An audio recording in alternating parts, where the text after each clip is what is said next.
fundado por Frei Galvão em 1774 e atualmente um dos monumentos coloniais paulistas mais importantes do século XVIII.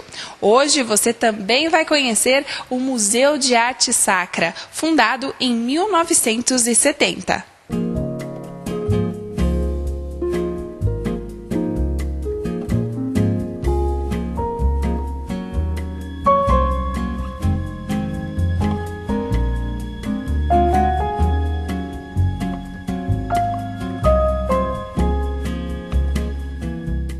Quem vai nos acompanhar nesse passeio é o Sérgio, ele é monitor aqui do Museu de Arte Sacra. Sérgio, a primeira coisa que leva a impressão, esse é um passeio religioso? Não, Edilene. Em primeiro lugar, as pessoas devem distinguir essa coisa da religião com a obra artística aqui dentro do museu. Hoje as imagens aqui elas já têm mais um sentido assim artístico. A gente já trabalha mais a questão do douramento, da policromia, do trabalho artístico. Então, diferente de estar dentro de uma igreja, a peça aqui ela já não tem mais sentido religioso. E vamos falar um pouquinho então sobre a história do Museu de Arte Sacra, sobre esse prédio arquitetônico que foi fundado primeiramente por Frei Galvão, não é isso? Isso. Frei Galvão ele trabalhou aqui na construção, ele ajudou também. E pouca gente sabe que no centro inteiro de São Paulo, esse é um dos únicos prédios que, feito em barro e com mais de 234 anos, originalmente é o único que está em pé. Então, é um exemplo mesmo de arquitetura colonial barroca. Essa imagem que vocês vão ver agora é de São Jorge, usada somente em procissões. Causa muito espanto nas pessoas, não só pelo fato dela ser usada em procissões, mas pelo tamanho natural.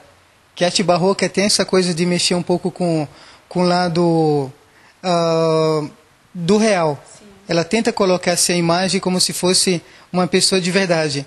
Então a imagem ela tem as pernas articuladas e ela era posta em cima de um cavalo de verdade e saiu em procissões aqui nas ruas de São Paulo. O Sérgio está me dizendo que no século XVII prevalecia o anonimato dos artistas nas obras, não é isso, Sérgio? Explica um pouquinho melhor.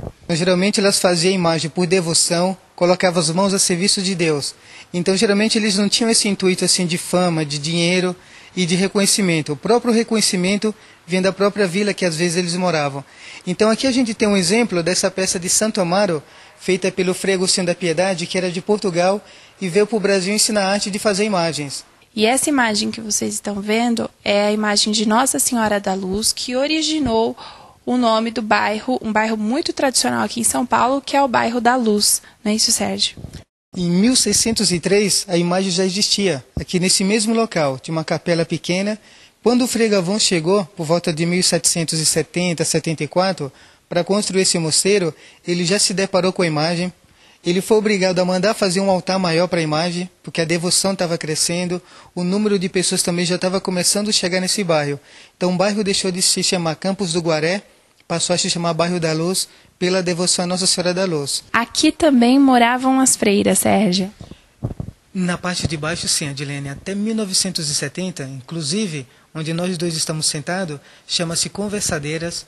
Vocês podem notar que a quantidade de janelas que há embaixo era para captar a luz do sol para elas fazerem leitura, já que não existia energia elétrica. Depois de 1970, elas alugaram essa parte para o Estado cedeu para o museu e hoje elas vivem na parte de cima. Vivem todas enclausuradas. Então, o prédio foi construído para ser um mosteiro e continua sendo ainda um convento.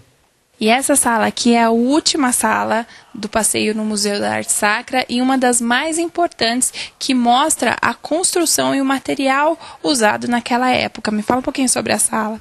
Bom, a sala realmente é de grande importância mesmo, Edilene. E 3 foram as técnicas construtivas utilizadas aqui na construção.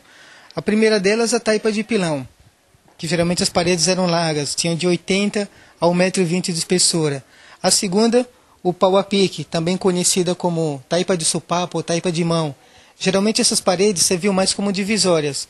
E a última seria o tijolo adobe. Seriam tijolos feitos de barro e secado ao sol normal.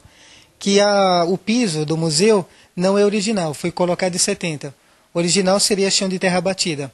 Agora aqui também tem alguns objetos que a gente pode perceber, por exemplo, uma cama e uma cadeira. Agora essa cama, Sérgio, é muito pequenininha para mim. Para você sim. E geralmente a sua estatura no século XVIII também não seria normal. Sim. Porque o normal as pessoas eram baixas. Então daí as camas também seriam desse tamanho. Esse era um padrão de cama, então? Padrão de cama, chamado de catre na época.